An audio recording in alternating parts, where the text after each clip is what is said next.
Bienvenue sur Ascenseur, le podcast qui te présente tes modèles de réussite. Ascenseur, c'est 3 femmes qui s'unissent pour mettre en lumière des parcours qui inspirent, qui motivent et qui rassemblent. N'est-ce pas, Teg? Exactement, Diary. Nous sommes persuadés qu'on a besoin de repères pour y voir plus clair. Nous sommes aussi persuadés que les récits de vie peuvent être une cause pour révéler notre potentiel. Pas vrai, Awa? Clairement, on partage une vision selon laquelle chaque femme peut créer sa propre réussite. À chaque épisode, nous vous proposerons des parcours de femmes qui ont réussi à leur manière. Bonne écoute! Assalamu alaikum et bienvenue dans ce nouvel épisode d'Ascenseur. Aujourd'hui, nous recevons Souba, une femme qui a choisi de s'écouter. Elle travaillait dans un grand groupe, elle était compétente, elle était reconnue, elle était à sa place, elle cochait toutes les cases en apparence. Mais à un moment, elle s'est posé la question. Est-ce que ce que je fais a encore du sens pour moi? Souba avait besoin d'en avoir plus d'impact, plus d'alignement, plus d'humain. Aujourd'hui, elle accompagne des cadres et des dirigeants dans leur posture de leader. Son approche repose sur un élément clé, l'intelligence émotionnelle. Son parcours nous rappelle une chose essentielle. Tu peux réussir, peu importe qui tu es et peu importe d'où tu viens. Dans cet épisode, nous parlerons de persévérance, d'opportunité et de reconnexion à soi. Installe-toi confortablement. L'épisode commence maintenant. Assalamu alaikum les filles. Wa alaykoum salam. Comment allez-vous? Je dis heureuse. Heureuse, heureuse parce Wow. qu'aujourd'hui, comme d'habitude, j'ai envie de dire, on a une guest que je dirais incroyable. On a hâte de vous partager son parcours et même son récit. Aujourd'hui, on reçoit Souba. Souba, peux-tu te présenter de la façon qui te plaira? Ouais, avec plaisir. Déjà, je suis ravie d'être avec vous. Merci pour cette invitation. Et donc, je suis Souba Magassa, je suis formatrice, je suis coach professionnel et ma spécialité, c'est le leadership et les soft skills. Et donc, j'accompagne les managers, les dirigeants et les entrepreneurs à développer leur intelligence émotionnelle au service d'un leadership authentique, impactant, pour impacter positivement les équipes et les résultats d'entreprise et par la même occasion, en fait, créer des cercles vertueux autour d'eux. C'est vraiment ce qui m'anime et au-delà de ça, j'ai une autre casquette qui est celle de fondatrice de l'association Un Nouveau Regard et c'est une association qui a vocation à accompagner les femmes, de manière un peu plus ciblée, les mamans et donc on les accompagne sur 3 thématiques majeures, c'est l'intelligence émotionnelle, l'estime de soi et la charge mentale. Parce qu'on part du principe que des mamans épanouies, eh bien, ce sont des enfants épanouis. Voilà un petit peu qui je suis. Waouh, c'est énorme, il y a énormément de choses à dire, tu as plusieurs casquettes. Est-ce que tu pourrais nous parler de la première casquette, du coup, du premier volet, d'accompagnement? Parce que de ce que j'ai compris, tu accompagnes les entrepreneurs, les entreprises. Il y a le mot émotionnel qui est revenu. C'est quoi une journée type, chez Souba un peu? Aujourd'hui, on est lundi et donc comme tous les lundis, j'ai une journée où je minimise à fond les rendez-vous. Donc la journée type, par exemple, un lundi, c'est, je commence, à regarder un petit peu comment, va se passer ma semaine. Je fais le point sur les partenariats, sur les propositions que je dois envoyer, que je dois finaliser, éventuellement aussi sur les présentations, les formations, les ateliers que je vais animer tout au long de la semaine et si j'ai des rendez-vous, généralement, c'est l'après-midi que je les pose et je fais en sorte de pas en poser énormément pour commencer la journée, de manière un peu plus cool parce que les semaines sont assez chargées et les week-ends aussi d'ailleurs parce que je suis maman de 2 enfants et donc mes week-ends, c'est 100 dédié à mes enfants, et donc c'est pas forcément le tout repos parce que la semaine, ils me voient pas beaucoup, donc j'essaie vraiment de profiter avec eux. Non mais c'est super bien, c'est super bien. Pour la petite histoire, moi, je t'avais rencontré lors de l'événement de la CCI, Seine-Saint-Denis où, tu présentais ton parcours et franchement, vous voyez des cœurs dans les yeux? C'est littéralement ce que j'avais. Ce que j'ai compris, c'est que tu étais aussi, attachée au département, au 93. Tu viens d'ici? Ouais, je viens du 93, j'ai grandi dans le 93, j'habite encore dans le 93 d'ailleurs. Mmh mh. Et en fait, je suis attachée à ce département parce que, je pense qu'au départ, ce qui était prévu, c'était d'échouer. Inconsciemment, j'ai toujours entendu il fallait galérer 2 fois plus que les autres pour Mmh. réussir, qu'on partait avec, 2 fois moins de chance, si ce n'est pas plus que, en gros, en fait, le déterminisme, social, était déjà, il prédisait finalement déjà, notre avenir. Et je suis fière aujourd'hui de me dire que je suis née, dans 93, j'habite encore dans 93 et en tout cas, à mon niveau, j'ai réussi à déjouer le déterminisme social et j'aimerais bien que, ça puisse être le cas pour un maximum de personnes, qui sont, nées dans 93 et qui grandissent dans 93.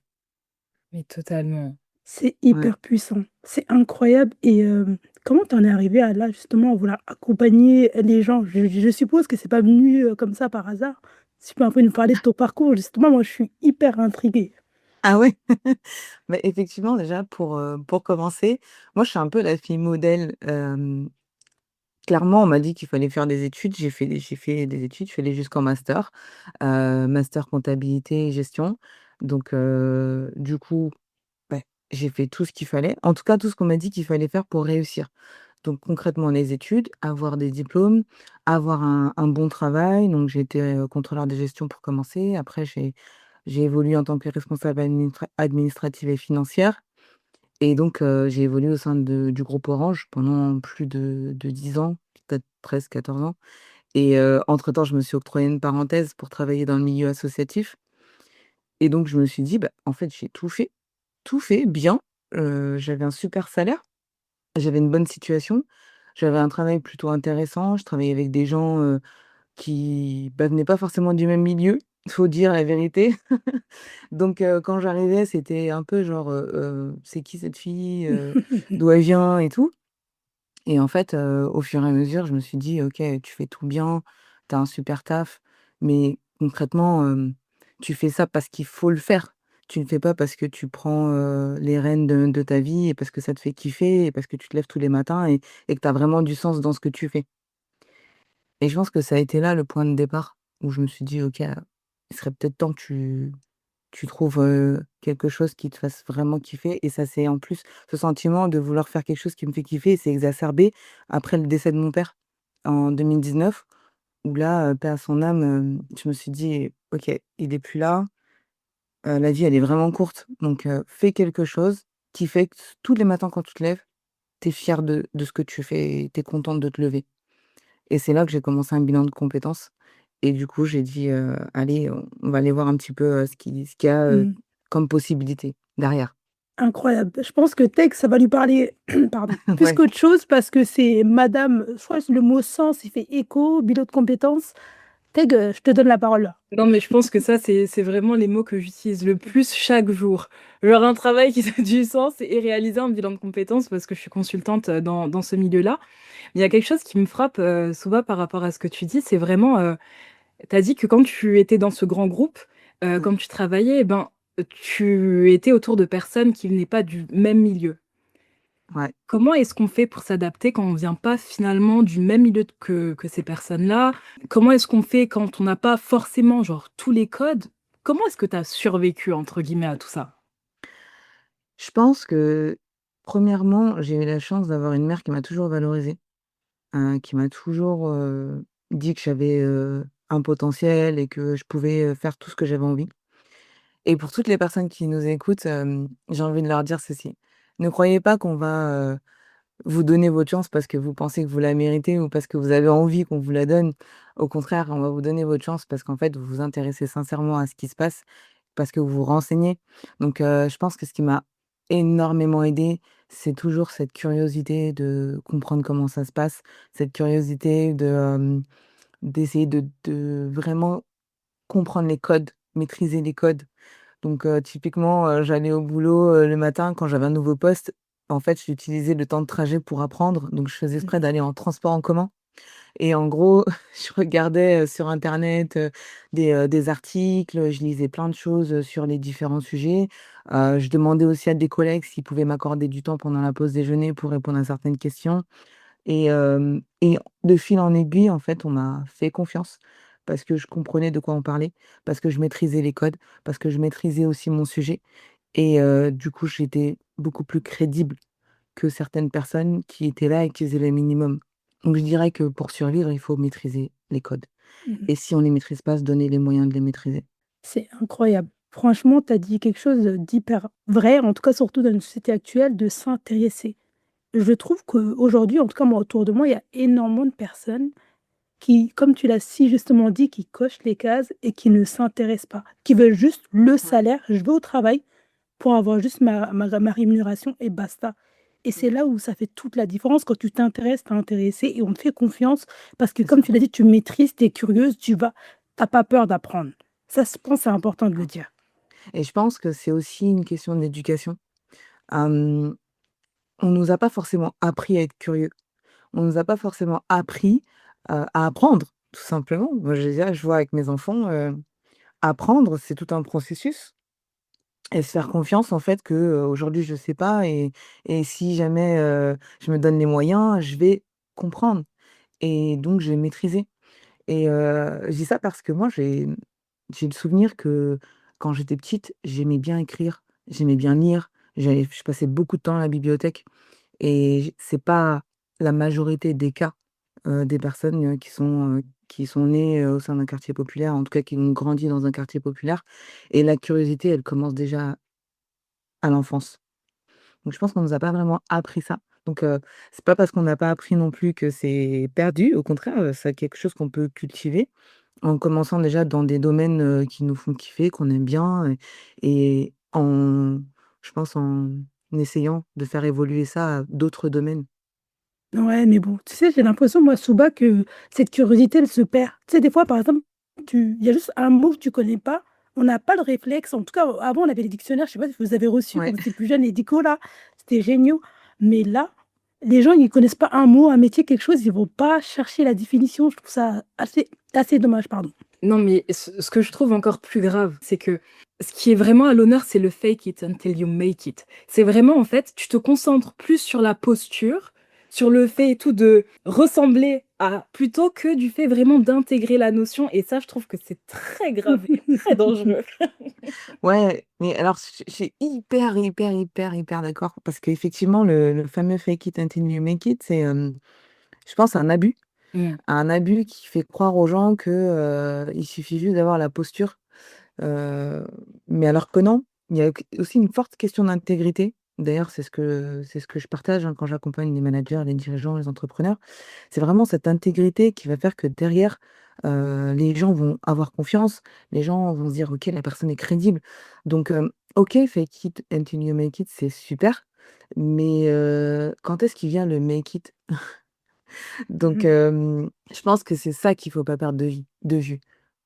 C'est vraiment le côté: «OK, au début, je maîtrise pas vraiment, mais il y a un moment où il va falloir que je maîtrise et je me donne les moyens de maîtriser» et donc il faut commencer petit. Je pense vraiment qu'il faut commencer petit. Faut pas essayer d'aller trop vite, d'aller plus vite que la musique. À un moment donné, de toute façon, si on fait l'économie du processus, je pense qu'on revient toujours à la case départ. Enfin, en tout cas, moi, à mon niveau, c'est ce que j'ai, expérimenté dans ma vie entrepreneuriale, c'est que j'ai voulu aller vite. J'ai voulu les hacks que tout le monde met en avant sur les réseaux sociaux et en fait, je me suis rendu compte que non, mais c'était pas du tout la bonne voie. Donc vraiment aller étape par étape, step by step, apprendre, maîtriser et passer à l'étape d'après une fois qu'on a maîtrisé l'étape précédente. A apprendre à apprendre, en fait. C'est vraiment pas évident. Ça peut peut-être paraître abstrait, mais en réalité, c'est ça, je pense, qui fait qu'une personne réussit dans la vie. C'est quand elle prend le temps d'apprendre pour Mmh. maîtriser. Parce que, je dis toujours, le savoir, est une arme. Non, c'est le savoir appliqué qui est une arme.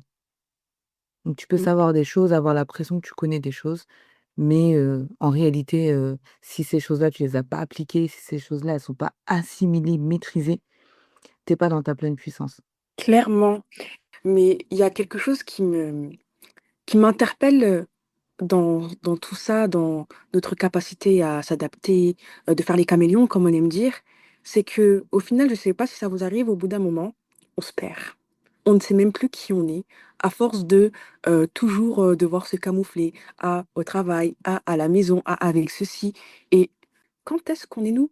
Quand est-ce qu'on se souvient de qui on est, ce qu'on aime, comment on parle, nos réelles affinités? C'est que oui, De toute façon, je pense qu'on a une capacité d'adaptation qui est, entre guillemets «innée» dans le sens où on est issu de l'immigration, à la maison ça parle une certaine langue, à l'école on parle une autre et cetera. Il y a déjà on a déjà les bases, j'ai envie de dire, mais c'est à quel moment on se dit: «OK, stop, là, en fait, je me perds. Je me suis perdue, en fait, dans tout cela.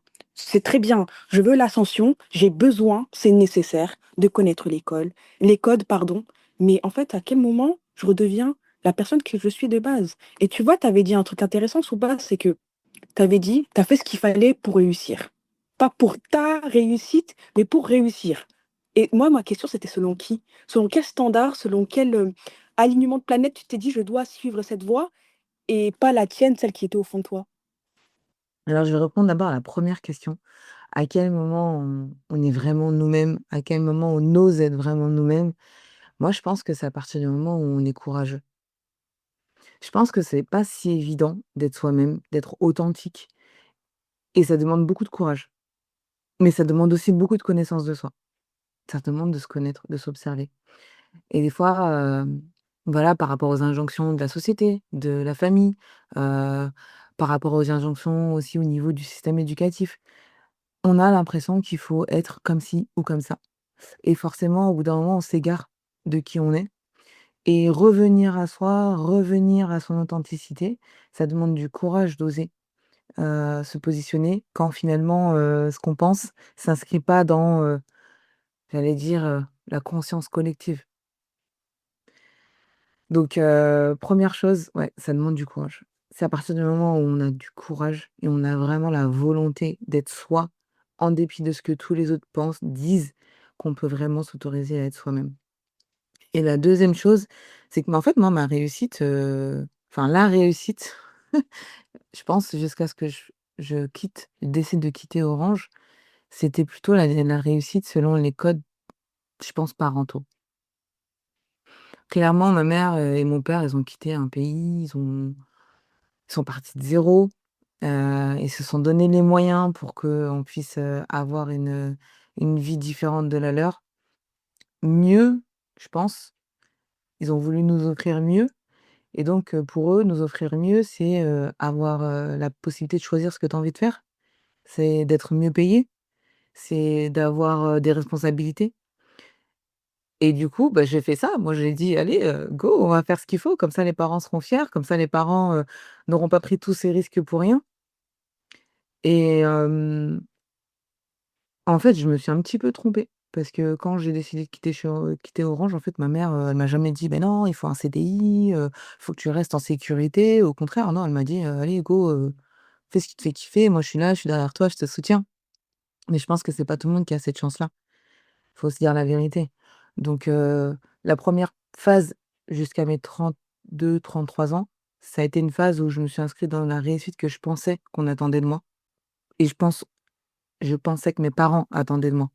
Et la deuxième phase, ça a été, bah, non, en fait, j'ai envie de créer, mes propres codes. J'ai envie de créer, ma propre réussite avec, ma personnalité, avec mes besoins, avec mes aspirations et du coup, aujourd'hui, c'est ce que je fais et c'est quelque chose dont je suis fière. Parce qu'au moins, je me dis: «Je donne, en tout cas un bon exemple, selon encore une fois mes propres codes, à mes enfants». Mais c'est super intéressant et moi j'aimerais que tu reviennes sur quelque chose. Comment est-ce que tu as fait pour intégrer le groupe Orange justement? Quelle était, la porte d'entrée? Ah là là là là! Tu veux parler de ma mère?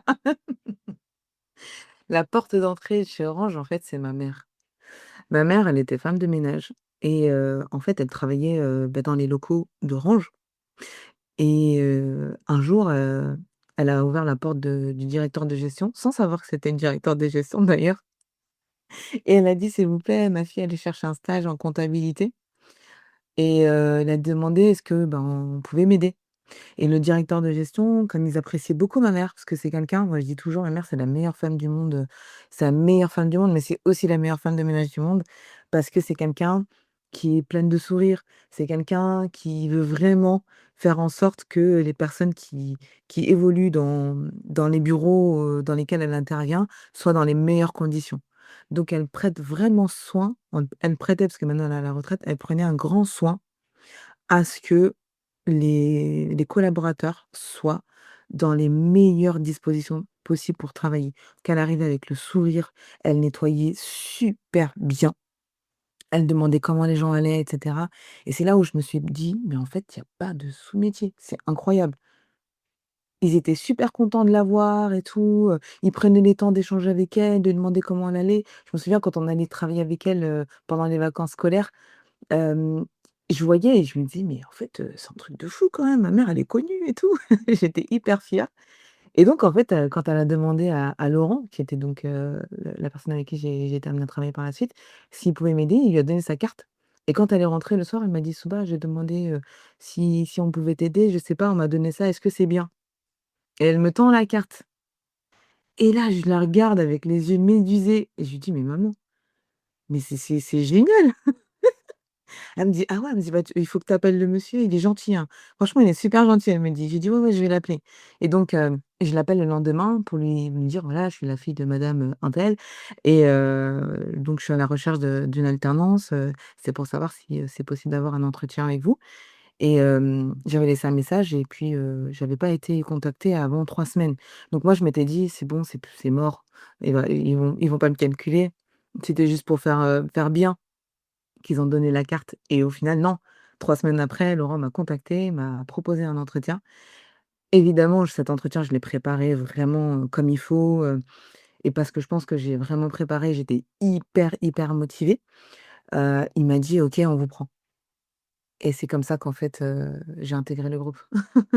Mais tu sais, c'est dingue et je C'est trouve que incroyable.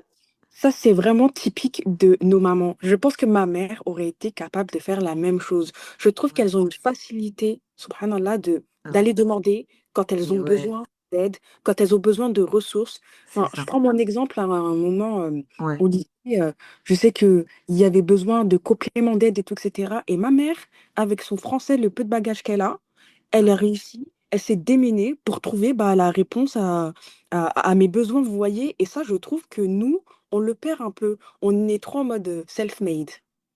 On pense qu'on peut ouais. avoir tout par nous-mêmes, que demander à quelqu'un, ça fait moins de nous une personne accomplie, alors que, bah, parfois, tu as besoin un peu de poser la question, d'être mieux aiguillé et ça nous on perd pas en valeur, bien au contraire. Mais tellement, Bien au tellement, contraire. tellement et nos mères, en fait, elles ont une chose, c'est l'audace. Mmh. Et je crois que c'est là où j'ai compris qu'en fait, avoir de l'audace, c'était hyper important pour, réussir dans la vie et du coup, elle m'a donné une leçon d'audace et de détermination de dingue.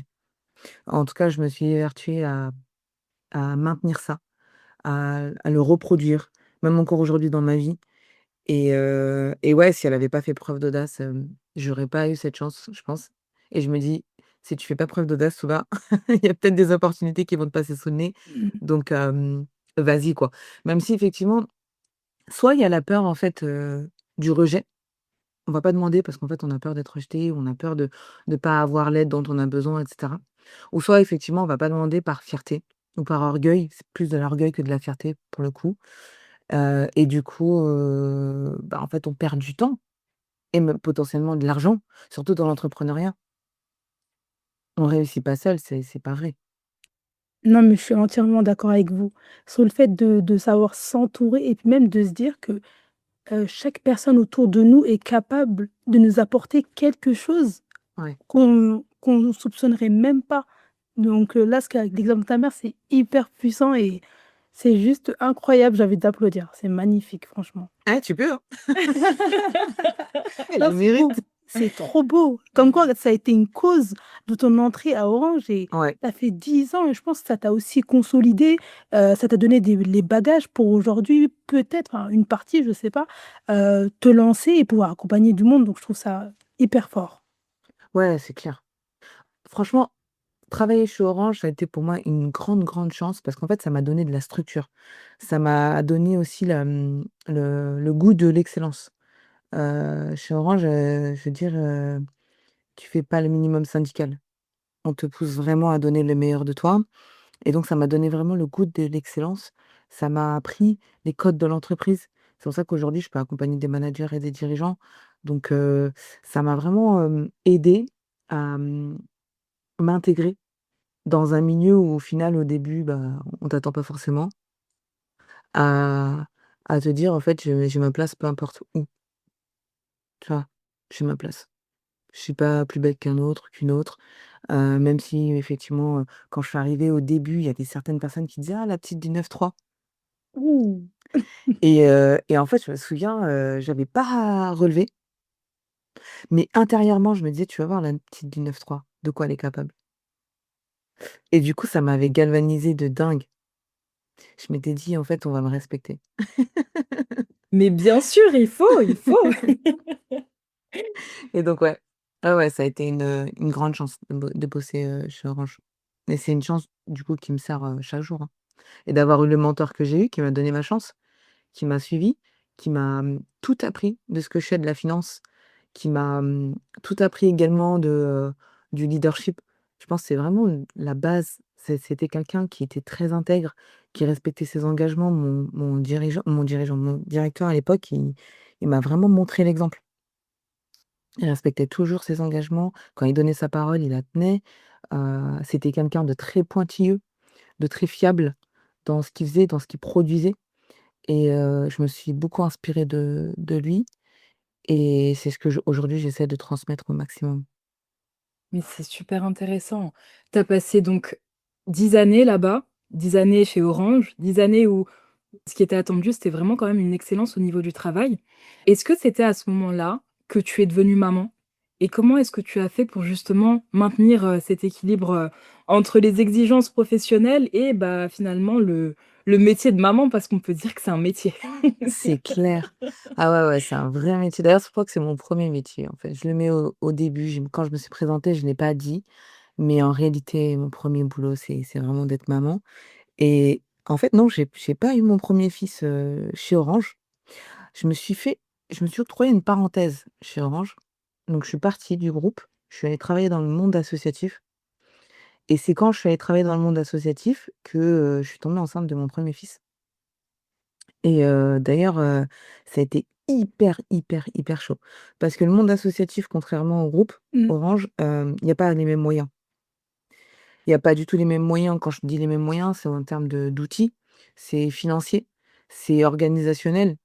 Et donc il faut vraiment faire avec les moyens du bord dans le monde associatif. C'était une grosse association, on gérait plusieurs millions d'euros et plusieurs dizaines de millions d'euros et il y avait 300 collaborateurs et j'étais responsable financière et le service, il venait d'être, bah, c'est moi qui avais créé le service et du coup, avec mon premier fils, c'était hyper, hyper, hyper chaud. Donc j'ai vraiment joué des coudes là pour, maintenir, l'équilibre vie pro, vie perso, qui n'est pas tout à fait un équilibre, hein. C'est en gros un jeu d'équilibriste où, je me débrouille pour servir les priorités du moment. Donc je me suis toujours débrouillée pour servir les priorités du moment, mais par contre, j'avais une organisation hyper, hyper, hyper millimétrée et je pense que c'est ça qui m'a permis de tenir. C'est le fait d'être hyper organisée, c'est le fait que tout soit clair, c'est le fait d'avoir investi aussi dans un moyen de garde pour mon fils. Je pense que c'est ce qui m'a permis de continuer d'évoluer professionnellement et j'ai fait ce sacrifice de me dire: «OK, je pourrais pas aller chercher mon fils tout le temps, je pourrais pas forcément, sortir tout le temps avec des copines et cetera». Mais à côté de ça, voilà, j'ai hyper bien évolué. J'avais une très bonne vie, sociale, quand même et c'était par contre très, très chaud. Je vais pas mentir, c'est vraiment très chaud. Non mais, franchement, ce que tu dis, c'est très juste. C'est que si on n'est pas organisé, c'est foutu. Je rebondis, par rapport à ce que tu disais, tu parles du fait d'avoir fait une pause. Mais comment, enfin, dans quel contexte est-ce qu'on fait une pause en passant d'Orange qui est, voilà, un spécialiste au niveau de la télécommunication et ce marché-là, à l'associatif? Qu'est-ce qui s'est passé? Ah Tadam, ouais, tadam, tadam. OK. En fait, en 2015, avec une amie qui est aujourd'hui d'ailleurs une des personnes, qui est le plus proche de moi et qui m'accompagne énormément au sein de l'association. Avec ma pote, on est parti un peu du jour au lendemain au Sri Lanka, en fait et on s'est dit: «Allez, vas-y, let's go, on va au Sri Lanka». On va découvrir, le monde et je me suis pris une grosse claque au niveau humain, on a fait des rencontres incroyables avec des personnes qui avaient peu et qui, donnaient beaucoup, que ce soit en temps, que ce soit en amour, que ce soit en conseils. C'était incroyable. Ça m'a tellement, tellement, tellement, remis à ma place où je me suis dit: «En fait, on est superficiel à fond» et en fait, j'ai envie moi d'apporter ma pierre à l'édifice. J'ai envie de plus d'humanité dans ce que je fais. Parce que chez Orange, en fait, on est à mon niveau, en tout cas dans ce que je faisais, on était dans une quête de performance, de rentabilité, de profitabilité et moi, je voulais de l'humain.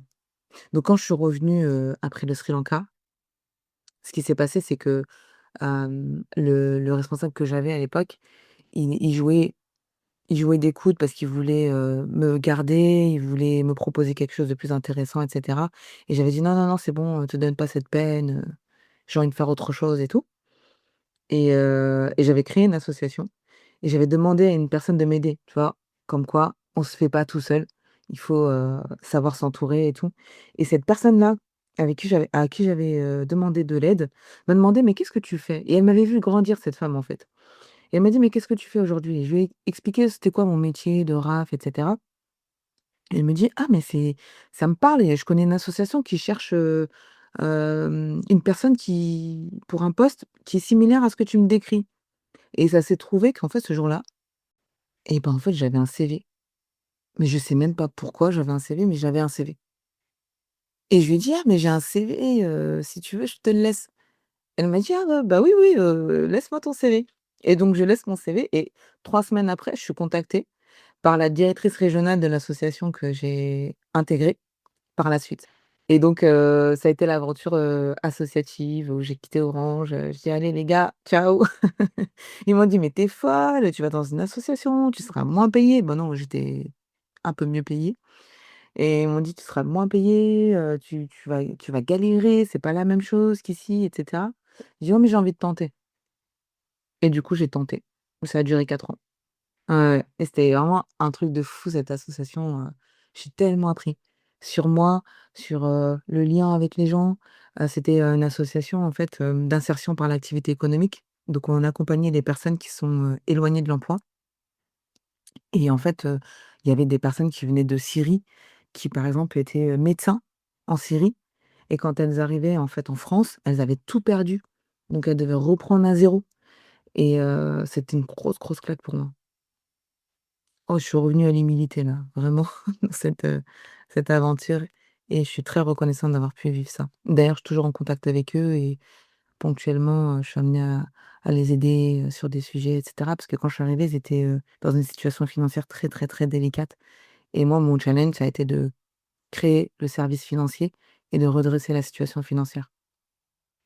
C'est tellement bien et ça illustre tellement le fait que c'est OK de se sentir bien dans une entreprise, mais d'être en quête et de chercher de nouvelles expériences parce qu'on peut avoir comblé et avoir, je dis pas on connaît on est j'aime bien dire, on n'est jamais expert dans un sujet. Il faut toujours être en quête de nouvelles choses et de nouveaux apprentissages et là, je pense, de ce que tu dis, le fait d'avoir changé, de structure, de monde, et bah, peut-être tu étais compétente au niveau technique et cetera, mais tu comme tu l'as très bien dit, tu as su apprendre, comprendre, tout ce qui était au niveau humain et je pense aussi la thématique, sur, l'insertion, économique, hem et bah, ça te fait apprendre de nouvelles choses et c'est vraiment quelque chose, je pense, les nouvelles générations où on est beaucoup plus en phase avec ça, on n'a pas de difficulté, bah, vous voyez, à changer d'emploi ou par exemple nos parents, moi je sais qu'à un moment quand j'ai changé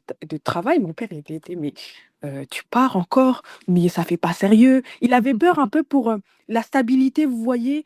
Qu'est-ce Ouais, que ça renvoie de moi? Alors que j'étais dans une posture: «Mais papa», j'ai dit: «C'est même les entreprises aiment ça, je connais d'autres choses, je connais un autre secteur, et ça veut dire que je n'ai pas peur et cetera». Enfin, je lui expliquais un peu, la démarche dans laquelle j'étais et lui, il était un peu frileux parce que bah, ouais. pour lui, bah, tu vois, tu disais ta maman, En fait, tu t'es rendu compte que, bah, au final, le CDI, elle se disait que c'était pas quelque chose, une fin en soi, alors que moi, je sais que mes parents, ils sont vraiment, dans: «Ah, ton CDI, un poste pour toute ta vie». Ils sont encore dans cette dans ce mantra-là, tu vois?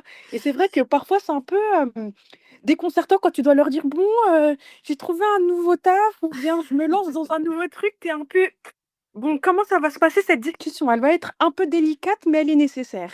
Et franchement, je pense que ton petit bout là de ce que tu viens de nous raconter, ça peut renforcer, en tout cas, ça peut aider les autres qui sont un peu, dans l'hésitation ou, ils ont un entourage qui leur dit: «Écoute, c'est peut-être un peu, ça craint ce que tu fais, c'est pas beau». Alors que bien au contraire, allez-y, cherchez de nouvelles expériences, kiffez et le monde, les entreprises sont tellement vastes et si vous trouvez en tout cas une opportunité, do it girl! Mais oui et en même temps, nos parents, comment dire? Ils ont un grand besoin de sécurité, lié à toute leur expérience, de la vie, à ce qu'ils ont dû vivre pour venir, s'installer ici, pour construire leur vie, pour, offrir aussi, voilà un avenir pour leurs enfants. Donc ils ont un grand besoin de sécurité. Mais après ce qui est génial, c'est quand même qu'on change de paradigme. Avant, en fait, on était plutôt dans un cursus linéaire où tu rentres dans une boîte, tu commences en bas de l'échelle et puis tu vois, tu progresses au fur et à mesure jusqu'à devenir, potentiellement, cadre dirigeant. Aujourd'hui, on n'est plus du tout dans ce paradigme-là. Là, on est dans finalement le renouvellement constant et donc on invite les gens à changer, à faire autre chose de manière régulière, mais c'est tout un changement de paradigme. Dans lequel finalement, la génération de nos parents va avoir du mal à s'inscrire.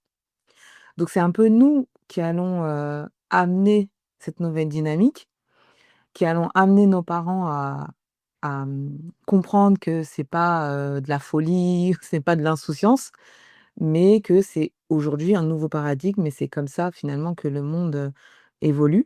Parce que tout est question de changement. Le changement, il est permanent. Même le changement change. C'est bête de le dire comme ça, mais en réalité, c'est ça et je pense que ce qui m'a, moi, aidée par rapport à ma mère, c'est le fait que quand elle a commencé, au tout début, femme de ménage, elle a commencé chez des particuliers et chez des juifs et donc eux, ils avaient déjà une certaine manière, un certain mindset entrepreneurial.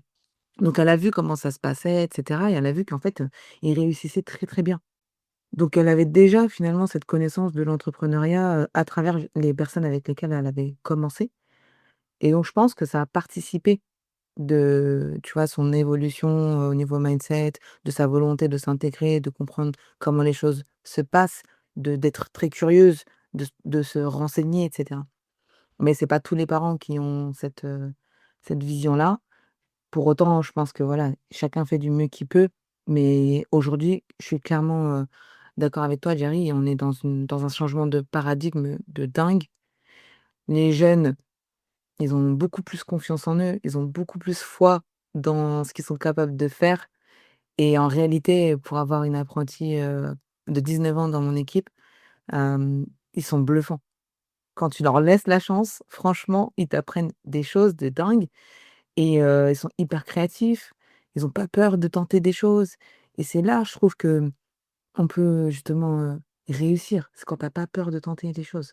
Ils ont moins peur d'aller, de sortir des sentiers battus où nous, en fait, on restait un peu dans, les normes, dans ce qui nous était imposé. «Ah mince, je fais un peu ça», alors que, vous voyez ces petits trucs qu'on n'ose pas faire, mais qui pourraient optimiser notre tâche, Mmh. optimiser, le fonctionnement d'une entreprise ou que sais-je?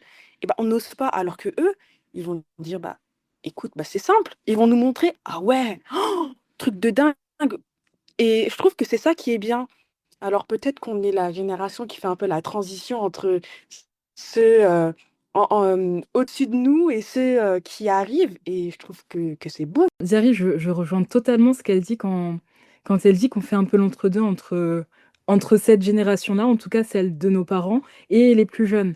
Parce que je pense que c'est à nous, en tant que 90, 80, enfin je sais pas, vers quelle année est-ce que vous êtes toutes nées, mais à être pédagogue, en fait, avec nos parents. Parce que finalement, je trouve qu'il y a certaines valeurs dont on a hérité de nos parents, qui sont un peu plus ancrées auprès de nous, plutôt que les plus jeunes. Enfin, je Ouais, sais pas Ouais. si vous sentez le truc ou pas, mais ouais, ouais. je trouve qu'on garde quand même un aspect qui est un peu plus conservateur par rapport à certaines choses, en tout cas. Ah ouais, je suis d'accord. Que alors que moi, je vois genre mes petites sœurs et tout en mode, «Free, c'est la liberté!» Mais carrément, Mais eux, grave. ils peuvent aller au Sri Lanka à Mais 18 bien ans, sûr! quoi. Ouais, grave! Mais c'est vraiment, moi je le vois aussi, hein.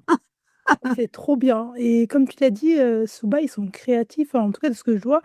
Nous, enfin, là où moi je me cantonnais à faire juste mes tâches, à cocher les cases, les plus jeunes, ils vont dire: «Bah, tiens, j'ai fait ça et j'ai aussi pensé à ça» et je trouve Mmh. ça vraiment bien. En tout cas, moi, dans la com, je le vois et je me dis vraiment, il y a beaucoup d'opportunités aujourd'hui. Mais trop Ouais, bien, trop mais bien. tellement, il y a beaucoup d'opportunités, il y a un potentiel, énorme Mmh. et moi aujourd'hui, je me dis: «OK, je me suis sentie un peu formatée en tout cas Mmh. et j'ai fait ce qu'il fallait», mais en réalité, je crois en étant toi-même, en osant être toi-même, en osant faire de nouvelles choses, expérimenter, mais c'est là que tu te connais encore mieux. Mais je trouve ce qui est bien, c'est quand on arrive à évoluer dans quelque chose dans lesquels on est aligné.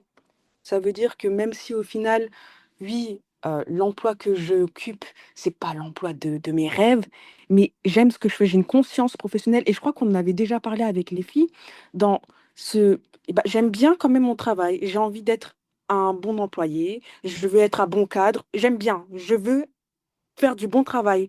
Ça veut dire que même ça va nous pousser, pardon, à explorer davantage, à avoir, la meilleure, rentabilité et tu vois, je crois qu'on en parlait en off avec, Souba, quand on disait que les gens sont étonnés quand on fait, notre travail. Waouh, bravo, on nous congratule pour des choses au final, j'ai fait que mon travail, je l'ai fait correctement certes, mais je l'ai fait et c'est vrai que même si l'emploi que l'on occupe c'est pas, celui de nos rêves et quand on a cette conscience et qu'on veut bien faire et qu'on a une, démarche, en tout cas, on veut être excellent, parce que je dis pas on va l'atteindre, hein, mais on a une démarche en tout cas qui est dans la quête de l'excellence et bien, ça nous pousse à voyez, à casser un peu ces standards-là, je trouve aussi d'une autre part. Enfin, je sais pas ce que vous en pensez, à ce sujet les filles? Alors moi, en ce qui me concerne, je suis pas habituée à avoir des gens qui sont dans l'excellence et j'ai compris ça, quand je me suis lancée dans l'entrepreneuriat. En fait, j'ai bossé avec des prestataires qui faisaient le minimum syndical. Il y avait pas mal de choses à reprendre, mais anciennement dans ma vie salariée aussi, je bossais avec des personnes qui étaient pas forcément, hyper, consciencieuses dans ce qu'elles font et c'est là que j'ai compris une chose. Quand tu vises l'excellence, quand tu fais toujours le 1 ou 10 de plus que ce qu'on attend de toi, c'est-à-dire le minimum syndical, tu sors du lot et moi, j'invite tout le temps les personnes que j'accompagne, que ce soit managers, dirigeants, entrepreneurs, je leur dis: «C'est quoi les 1 que tu peux faire de plus? Comment tu peux délivrer?» que même quand tu es manager, comment tu peux accompagner avec plus d'humanité? Comment tu peux apporter peut-être un peu plus de valeur ajoutée dans l'entreprise et pas te contenter juste dans ta fiche de poste? Le dirigeant, c'est pareil.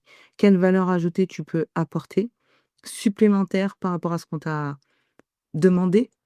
Donc comment tu peux, toi, avec ta vision, aller un peu plus loin? Alors l'entrepreneur, évidemment, comment tu délivres un peu plus à ton client pour faire l'effet waouh? Et qu'il ait envie de te recommander, qu'il se dise: «Bah, s'il faut repayer chez toi, je repaye, même s'il faut payer plus». C'est pas si évident à trouver et je pense que parce que nous, on s'inscrit dans cette démarche de l'excellence, des fois, à tort, on va «banaliser» entre guillemets, cet effort-là, ce travail-là, ce résultat-là. Mais en fait non.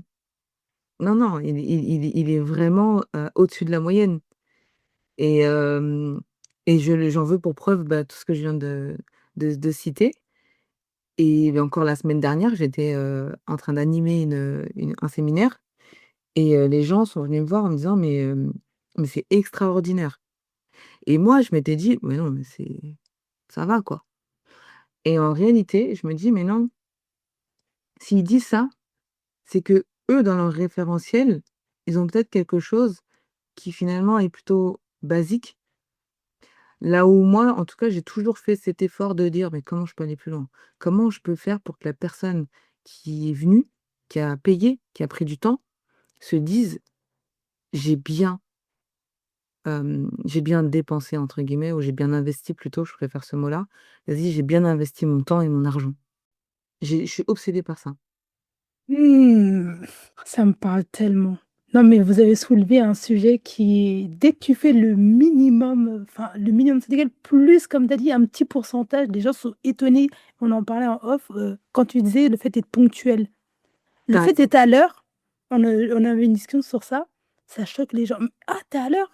Bah oui, en fait, enfin, c'est comme ça, c'est dans le contrat, enfin, ça montre ton professionnalisme, mais déjà des petites choses comme ça, comme la ponctualité, les gens vont être choqués, alors que c'est «normal» entre guillemets.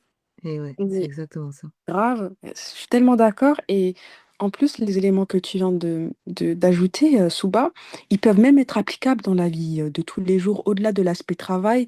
Nous, en tant, qu'enfants, que parents, qu'épouses et cetera, on peut donner un peu plus à chaque fois. On peut et c'est pas que pour les autres, au final, c'est même pour nous et on y gagne. On y gagne à donner le meilleur de nous-mêmes, à améliorer nos relations, bah, être un meilleur parent, être un meilleur enfant, être une meilleure épouse et bah, au final, tu vois, ça ne tient entre guillemets, «ça ne tient» à prendre entre guillemets, hein, qu'à ça, qu'à ajouter un peu plus de ce qu'on est capable de faire, de ce qu'on pourrait faire et ça, je le note sur mon petit carnet. Merci Mmh. Souba. Et oui, on donne le meilleur de soi, mais il faut pas que ça coûte. Il faut pas que ça devienne, un exercice, un effort. Il faut que ce soit quelque chose qui te fasse plaisir de donner le meilleur de toi-même et en même temps, s'autoriser à ce que: «Oh là, je suis pas au meilleur de moi-même». Ça arrive et c'est OK. Moi, des fois, je dis à mes enfants: «Maman, elle est pas à 100 là, elle est fatiguée et je vous demande d'être un peu plus calme, parce que j'ai pas de patience».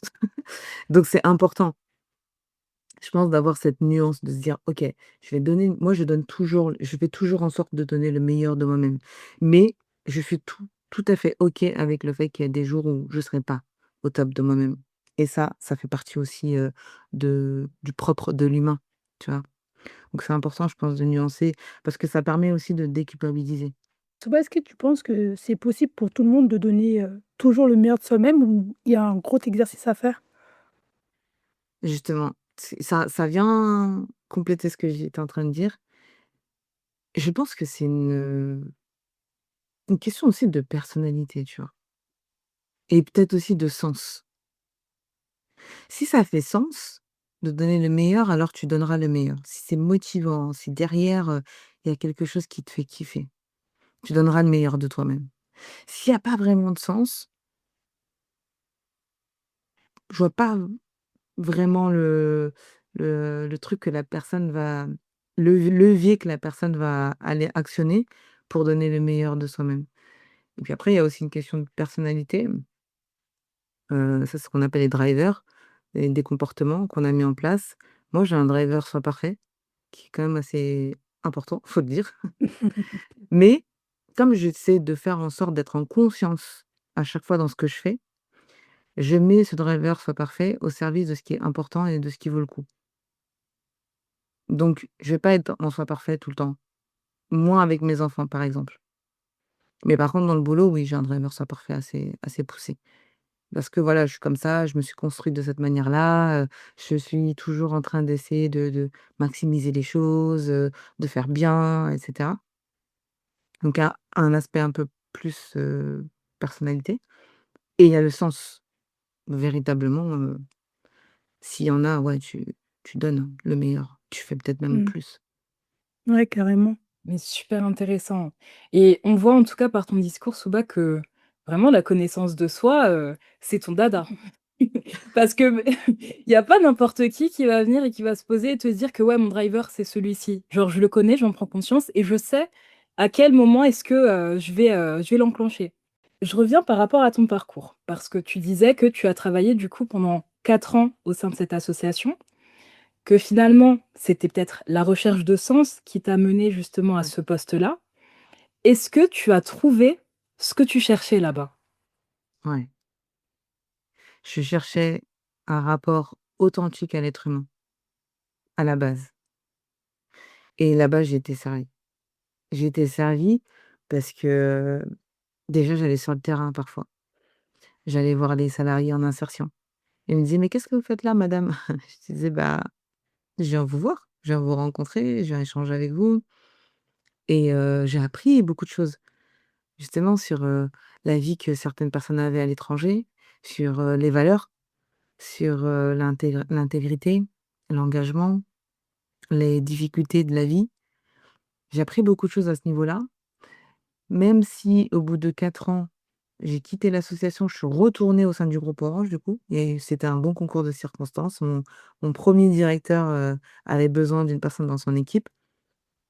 J'ai eu une super, proposition qui ne se refuse pas et ma vie aussi personnelle me demandait beaucoup plus de stabilité et donc du coup, je dis: «Là, c'est bon, j'ai fait ce que j'avais à faire».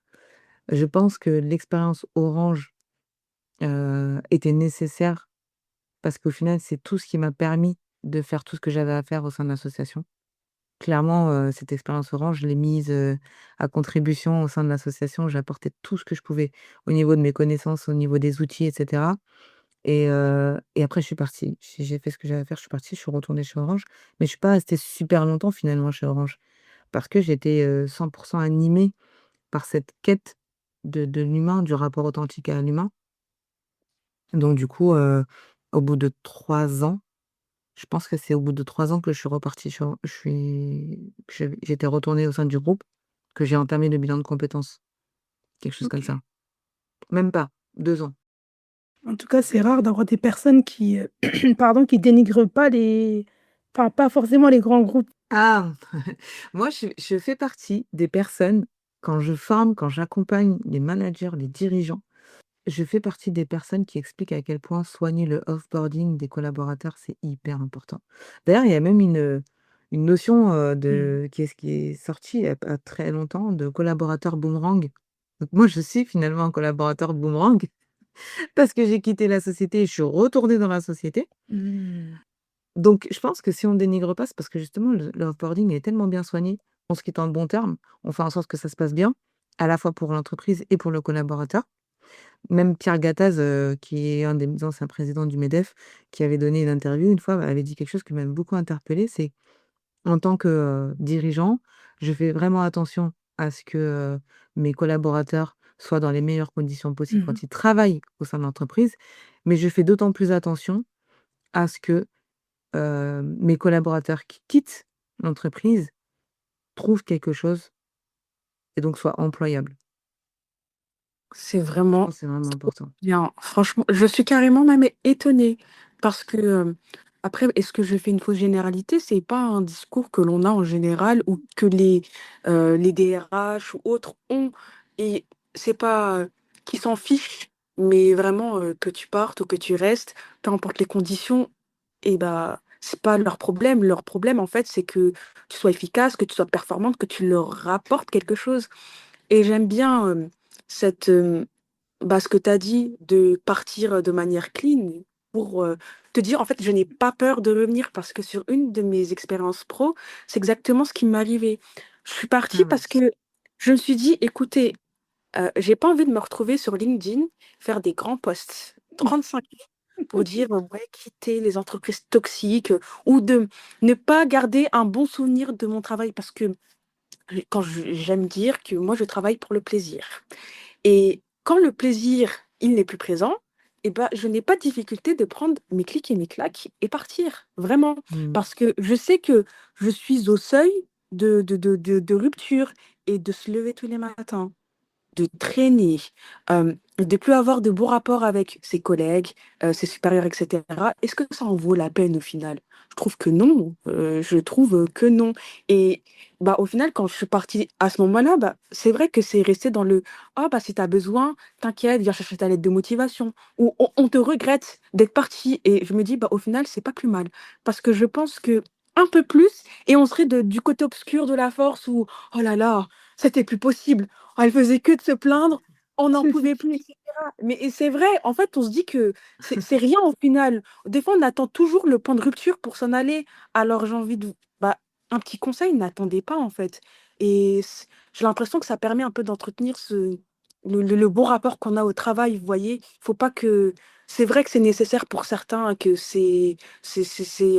comment dire? C'est nécessaire, mais qu'on essaie de trouver un tout petit peu cette petite flamme-là qui fait que, OK, peut-être on traîne des pieds comme un lundi matin et qu'on a hâte de quitter le bureau le vendredi soir, mais quand même, on est quand même content d'aller pianoter sur notre ordi ou que sais-je, ou faire d'autres choses. Vraiment, il faut qu'on garde ce petit pourcentage de petits plaisirs au travail. D'ailleurs, il y a même une, citation que j'aime bien, enfin, du coup, je sais pas de qui elle est, mais j'aime beaucoup. C'est: «Il y a pas de performance sans plaisir et de plaisir sans performance». Et donc ça rejoint un petit peu ce que tu dis et d'ailleurs, ouais, le conseil, c'est de pas attendre d'être, arrivé au point de non-retour pour partir. Moi, il y a une phrase que je déteste, c'est, «Quand on veut, on peut». Parce que je trouve qu'il y a rien de plus culpabilisant, que de dire ça à quelqu'un qui veut vraiment, mais qui, en fait, ne peut pas, mais pour tout un tas de raisons. C'est-à-dire qu'il y a les responsabilités, j'ai des enfants, j'ai peut-être, un crédit ou j'ai peut-être même, des personnes à aider et cetera, donc je peux pas pour tout un tas de raisons. Hem et donc du coup, pour ces personnes-là qui ont peur du changement ou qui pensent qu'elles peuvent pas changer pour tout un tas de raisons qui leur appartiennent et qui sont légitimes, moi, je leur conseillerais de travailler leur porte de sortie. En fait, c'est juste ça qui manque parce que souvent on croit qu'il faut arrêter purement et simplement et il existe d'autres manières de faire. Tu peux travailler ta porte de sortie, ça va te prendre des semaines, ça va te prendre des mois avec, ce dont tu as besoin, comment tu peux faire pour justement, changer, les petites choses que tu peux mettre en place quotidiennement. Moi, j'ai quitté Orange pour me lancer dans l'entrepreneuriat, j'ai pas quitté Orange du jour au lendemain. Ça m'a mis ça m'a pris peut-être 1 an pour quitter Orange. J'ai tellement soigné la porte de sortie qu'au final, j'ai quitté Orange et Orange est devenu d'ailleurs mon premier client. Donc c'est juste pour dire que on peut avoir peur du changement, on peut avoir envie de changer et ne pas changer parce qu'en fait, on pense ne pas pouvoir changer pour tout un tas de raisons. Mais dans ces cas-là, il faut travailler la porte de sortie. Il faut vraiment prendre du recul et s'il faut se faire accompagner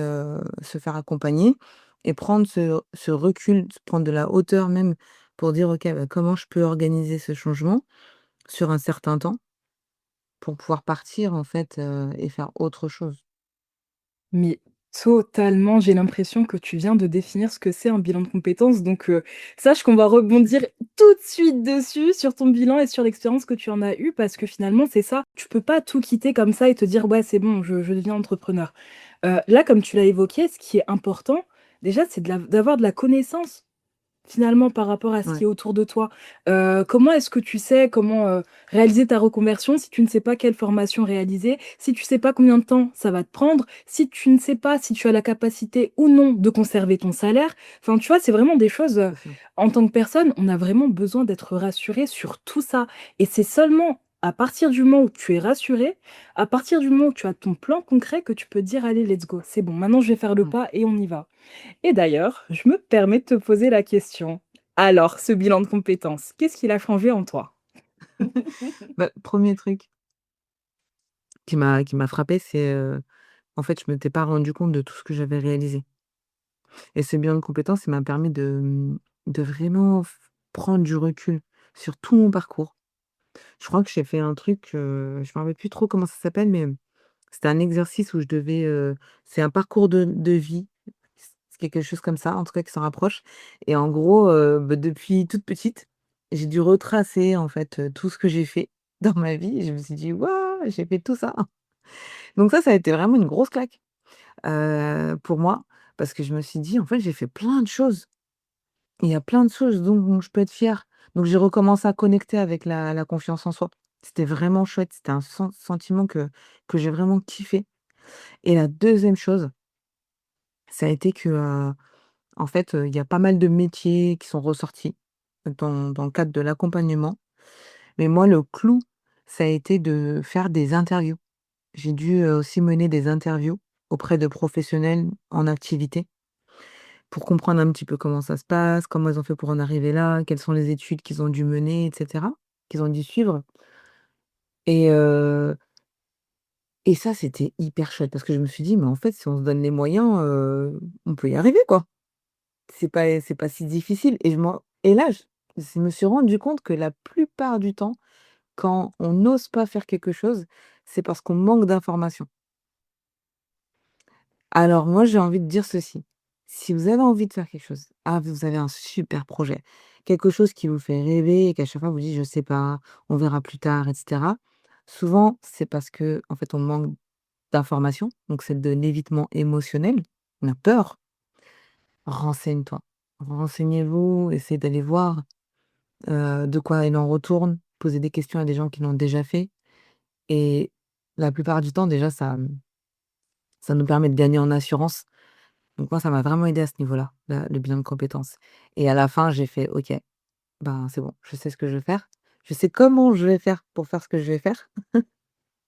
Donc juste après, heu, quelques mois après, j'ai cherché une formation pour devenir coach professionnel et je me suis inscrite. J'ai suivi une formation pendant 1 an pour devenir coach professionnel, donc pour avoir une certification reconnue par l'État et quand j'ai eu cette certification, je me suis fait coacher et après j'ai négocié chez Orange pour pouvoir partir. Parce que je voulais, en fait, changer de poste chez Orange. On m'a dit: «Non, mais tu bosses trop bien, dans ce que tu fais, nous, c'est là qu'on te veut» et cetera. Quand ils ont compris qu'en fait, j'avais vraiment plus envie, ils ont essayé de me proposer d'autres choses, pour me garder, pour, me permettre d'évoluer. Mais ça correspondait pas vraiment à mes aspirations et donc on a essayé d'échanger, de trouver vraiment un terrain d'entente, quelque chose, de l'ordre du gagnant-gagnant et c'est de là que, 8 mois après, j'ai quitté, le groupe. Voilà, tu connais vous connaissez toute l'histoire. Trop bien et franchement, bravo pour ça. Bravo pour ça et merci de partager tout ça avec nous surtout. Avec plaisir. Avec plaisir, ça peut aider quelqu'un, ça peut essayer d'ouvrir les horizons Oui. à des personnes aujourd'hui qui se posent des questions, à des personnes qui ont envie d'évoluer, des personnes qui ont envie d'être elles-mêmes, qui n'osent pas forcément et qui ont peut-être peur aussi de changer, de braquer. J'espère que d'écouter, ça leur permettra de se dire que c'est possible. Mmh. C'est juste qu'il faut s'en donner les moyens. C'est du travail, c'est de l'investissement, c'est de l'implication, Mmh. c'est de la patience, de la remise en question aussi pas mal, Ah oui. mais c'est possible à la fin. Il faut être bien entouré. Mmh. Dans la vie, il faut être bien entouré, c'est tellement important. Et tellement et je retiens ouvrir les horizons. Ouvrir les horizons qui mènent tout doucement vers, la suite qui j'espère, de notre prochain, sujet. Qui est quelque chose que tu as à cœur, Souba, c'est de briser le statu quo. J'en dis pas plus pour spoiler à nos auditrices, mais un sujet dont on aura encore à cœur, de discuter avec toi et on ne peut pas te quitter sans te poser nos questions phares. Alors Hawa, je te OK. laisse pour, la première question. Tététététine. On va vraiment rajouter ce petit jingle à la fin. Je te jure. Souba, Ouais. dis-nous, quels sont tes modèles de réussite? Mes modèles de réussite, oh le Mmh. 1er modèle, c'est ma mère, clairement. Ensuite un autre modèle de réussite, ma mentor, Mmh mh. qui m'a formée au coaching, avec qui je travaille aujourd'hui. Et un autre modèle, je dirais, j'en ai 2, Oprah Winfrey, pas parce qu'elle est milliardaire et cetera et tout, mais parce Mmh. que c'est une femme qui suit ses convictions, Mmh mh. qui est elle-même, qui est authentique, et qui suit ses convictions et qui se donne les moyens de ses ambitions, ça j'adore. Et Simon Sinek, Je connais pas du tout. qui est une référence en leadership, qui est un conférencier, qui est un auteur. D'ailleurs, c'est lui qui a écrit le livre, Commencer par pourquoi. que j'admire énormément parce que c'est quelqu'un qui transmet avec générosité, avec simplicité, avec authenticité et qui brise aussi le statu quo. Et ça ouais, ça j'adore. Incroyable. Voilà. C'est la première fois que j'ai l'impression qu'il y a autant de modèles et je trouve ça hyper inspirant. Merci beaucoup. Ouais, j'ai plein de modèles moi parce qu'en fait, il y a un truc, que j'ai compris avec le temps, c'est que, on n'est pas obligé d'avoir un seul modèle dans le sens où, ben, en fait, chez ma mère, ce que j'adore, sa détermination, sa résilience, son audace. J'adore, sa générosité. Chez ma mentor, Danielle, ce que j'aime, c'est sa capacité à prendre des risques, sa curiosité. C'est quelqu'un d'excellent, de brillant, avec des connaissances, mais incroyables et du coup, je me dis: «Mais j'aimerais tellement en savoir autant sur plein, plein, plein de sujets». Sur Oprah Winfrey, ce que j'adore, c'est, son parcours empreint de résilience, c'est sa transmission, c'est sa générosité, à quel point elle aime bien mettre les autres en lumière. Elle aime bien faire briller les autres. C'est là qu'elle brille, en fait, c'est dans sa capacité à faire briller les autres. Chez Simon Sinek, c'est sa capacité à briser le statu quo, à questionner les choses, à, à transmettre avec simplicité, à vulgariser. Donc en fait, il y a des choses à observer et à s'inspirer chez toutes ces personnes-là et je me suis dit: «Mais pourquoi, encore une fois, c'est briser le statu quo. Pourquoi un modèle? Ça peut être plusieurs, pour plein de raisons différentes». Et ça fait sens avec Ascenseur au final, n'est-ce pas les filles? Ah mais totalement, totalement d'accord et on termine avec la dernière question. Qu'est-ce que la réussite selon toi aujourd'hui en 2025? La réussite pour moi, c'est, de pouvoir, être libre de penser.